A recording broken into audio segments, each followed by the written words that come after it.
मीराबाई, मीराबाई जानते हो छोटी सी बच्ची थी, लगभग वो 7 से 8 वर्ष की आयु की रही होगी। कितने वर्ष की? 8 वर्ष की आयु की। और आप लोग बता दीजिए 8 वर्ष की आयु की लड़की कितनी बड़ी होती है? उसको कुछ चेतना नहीं रहता, कुछ ज्ञान नहीं रहता, वो भक्ति करना भी ठीक से नहीं जानती। जानती है क्या बताओ? कैसे टिकरी वाले जानते हैं? कैसे मुरली भैया? नहीं जानते ना, बिल्कुल भी नहीं जानते ना। हाँ जानते, उसके दादाजी का तबीयत खराब हो गया। मीरा की दादा, ध्यान से सुनना, वो तो बाद में मेवाड़ की राजकुमारी बनी, रानी बनी वो बाद में, जब राणा के साथ शादी हुआ उनका। उनके दादाजी का स्वास्थ्य खराब हो गया, बुखार आ गया उसको। और जब बुखार आया ना तो उन्होंने मीरा को कहा कि बेटी एक काम कर, आज मुझसे सुबह नहाया नहीं जाएगा, मेरे स्वास्थ्य बिगड़ गया है, तो आप एक काम करो, आज मेरे गोपाल जी की पूजा कर दो। घर में लड्डू गोपाल रखे थे। किसके किसके घर है लड्डू गोपाल? हाथ ऊपर करो। हाँ ये सबके घर है, बोलना पड़ेगा, बोलना पड़ेगा, रखने से कुछ नहीं होगा, मैं बताऊंगा उसको करोगे तब तो होगा। दादा ने कहा है कि लड्डू गोपाल की पूजा करना है, तो मीरा बड़ी प्रसन्न हुई। और मीरा जो है बड़ी प्रसन्न होकर के सुबह उठी, स्नान ध्यान चकाचक, नहा धो के रेडी, और नहा धो के रेडी होकर के पूजा की सामग्री एकत्रित कर ली, फूल पान दुबी सब ले आई। और सब दुबी ला करके मीरा क्या की, आज भगवान के सामने लड्डू गोपाल के सामने चली गई और जाकर के लड्डू गोपाल को नहलाने लगी। जिसके घर में लड्डू गोपाल हो, एक चीज ध्यान देना, गोपाल जी को 2 चीज से बिल्कुल वंचित मत करना। पहला उसको स्नान, पहला उसको नहलाना जरूरी है, और नहलाने के बाद दूसरा उसका भोग, कुछ मिले या ना मिले तुलसी दल उसको जरूर मिलना चाहिए, बोलना पड़ेगा, तुलसी उसको मिलना चाहिए। मीरा ने क्या किया, गोपाल जी को स्नान कराई। स्नान करने के बाद सुंदर सुंदर वस्त्र पहनाए। वस्त्र पहनाने के बाद उसको गोपी चंदन की तिलक लगाई, और मेरे गोविंद का प्रिय गुलाब के फूल उनको ले जाकर के वो जो है भगवान के चरणों में चढ़ा दी।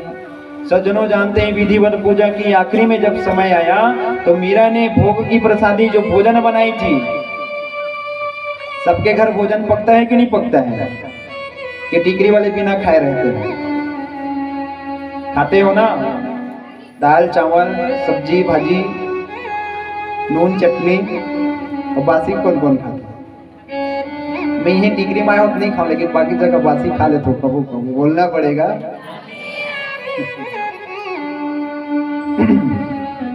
मीरा ने भक्तिवत पूजा किया, आराधना करने लगी। शांताकारं भुजगशयनं पद्मनाभं सुरेशं विश्वाधारं गगनसदृशं मेघवर्णं शुभांगं लक्ष्मीकान्तं कमलनयनं योगिर्विद्यानगम्यं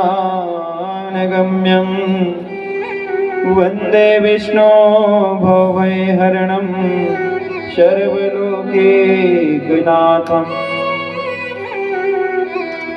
सुंदर विधिवत पूजन की प्रार्थना की मीरा, और प्रार्थना करने के बाद भोजन की थाल पकड़ी, और जो रसोई में भोजन बनाई थी अपने लिए, दादा के लिए, वही भोजन को ले जा करके मेरे गोविंद के सामने निवेदन करने लगी। आओ भगवन मेरे प्यारे भगवन, रुचि मुझे भोग लगाओ भगवन, खट्टा मीठा खारा नमकीन प्रेम मुदित मन भाओ भगवन, रुचि मुझे भोग लगाओ भगवन। मीरा निवेदन करने लगी। जब मीरा ने निवेदन किया तो मेरे बांके बिहारी जो है उसके भोग को स्वीकार नहीं किए। जानते हो मीरा को क्या लगा? अरे मेरे दादाजी जब भोग लगाते हैं तो उनके भोजन को मेरे गोपाल जी खा लेते हैं, और आज मैं जब भोग लगा रही हूँ तो मेरे भोजन को क्यों नहीं खा रहे हैं मेरे गिरधर? हे मेरे गोपाल, हे मदन गोपाल, आप मेरे भोजन को स्वीकार करो। खाओ ना लाला, खाओ ना लाला, अरे खाओ लाला, भोजन तो खाओ। पूजा करने के बाद निवेदन कर रही है लड्डू गोपाल से, खाओ ना लाला खाओ। कहाँ से खाने वाले लड्डू गोपाल?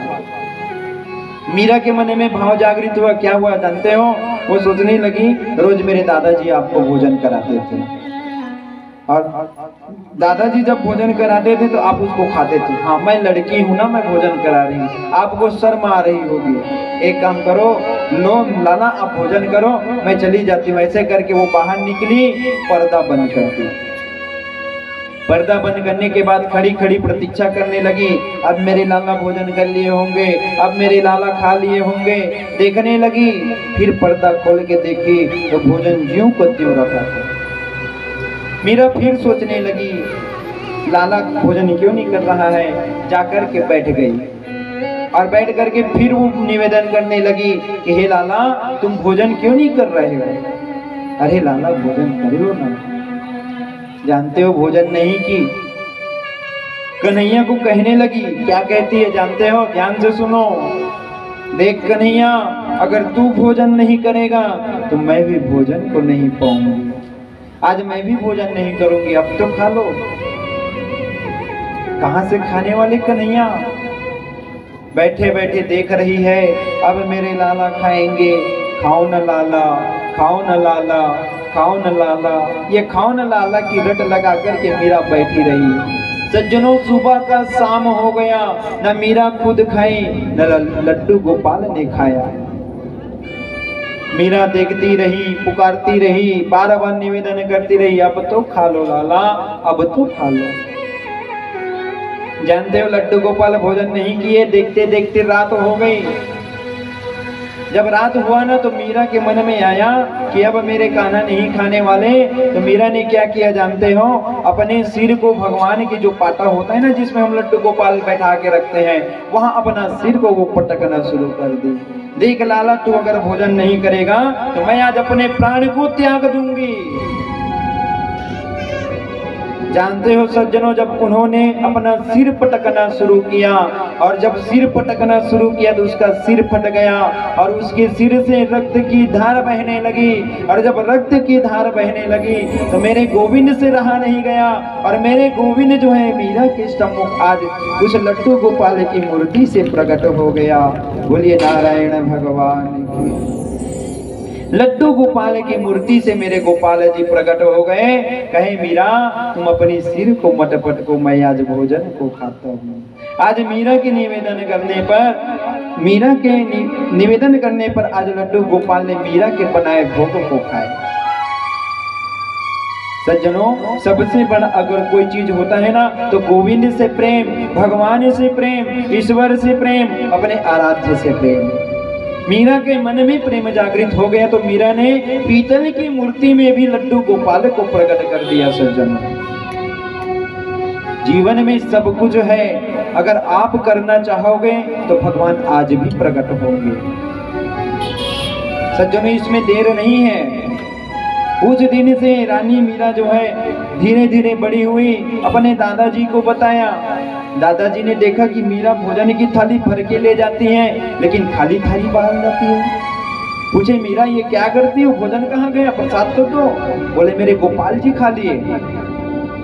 दादा ने देखा गोपाल जी खा लिए, मैं भी देखूंगा कैसे खाते हैं। मीरा ने फिर भोजन पकाई, भोजन पका करके ले जाकर के लड्डू गोपाल को बोले कि हे लाला मेरा भोजन स्वीकार करो।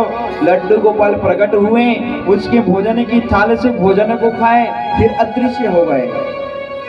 ये सब उनके दादा ने देखा। दादा को ग्लानि हो गया, ईर्ष्या हो गया, उसके मन में जलन की भाव उत्पन्न हो गई। कहने लगा अरे मैं इनकी पूजा करते करते 80 बरस हो गया और मेरे ठाकुर जी प्रकट नहीं हुए, लेकिन आज ये मीरा ने एक दिन पूजा की तो मीरा की भक्ति से भगवान प्रकट हो गए। ये ठीक नहीं है, अरे इसकी शादी कर देनी चाहिए। मीरा की शादी करवा दिए मेवाड़ की राजा राणा के साथ में। वहां भी गई, भगवान की भक्ति नहीं छोड़ी। कहीं भी जाओ भगवान की भक्ति मत छोड़ो। हर जगह मेरे नारायण है, हर जगह उसकी पूजा है। वहां गई, वहां भी वो भगवान की पूजा में लीन हो गई। जानते हो, राणा ने भगवान कृष्ण की भक्ति करते हुए मीरा को देखा तो उसको जलन हो गया। अरे मैं उनका पति हूँ और मेरी पत्नी अगर कोई पर पुरुष का नाम ले तो उसमें दोष है। ये मेरी पत्नी है, मेरा नाम जपे। तो मीरा ने क्या कहा जानते हो? राणा को कह दिया, अरे मेरी तो गिरधर गोपाल दूसरो नाम, जाके सिर मोर मुकुट होई ताकि सो मेरे पति सोई। अरे जिसके सिर पर मोर मुकुट है वही तो मेरे पति हैं, और उनके अलावा दुनिया में कोई पति नहीं है। उन्होंने राजा को कह दिया, ऐसे वर को क्यों वरूं जो कल को मर जाए, ऐसे वर को मैं वरूं जो जग में अमर हो जाए। बोलना पड़ेगा। मीरा ने अपने पति को यह बात कह दिया। आज राणा ने भी मीरा को घर से निकाल दिया। अब जानते हो, जब मीरा घर से निकाली गई तो वो बड़ी खुश हो गई, संतों के संग में लग गई और संतों के संग में वो जो है भगवान का गीत गाने लगी। और भगवान के गीत गाते गाते अपने आप को साध्वी बना करके गली गली वन में वो भटकने लगी, जंगल में भटकने लगी। और जंगल में भटकते भटकते वो गुनगुनाने लगी, प्रेम किया मेरा ने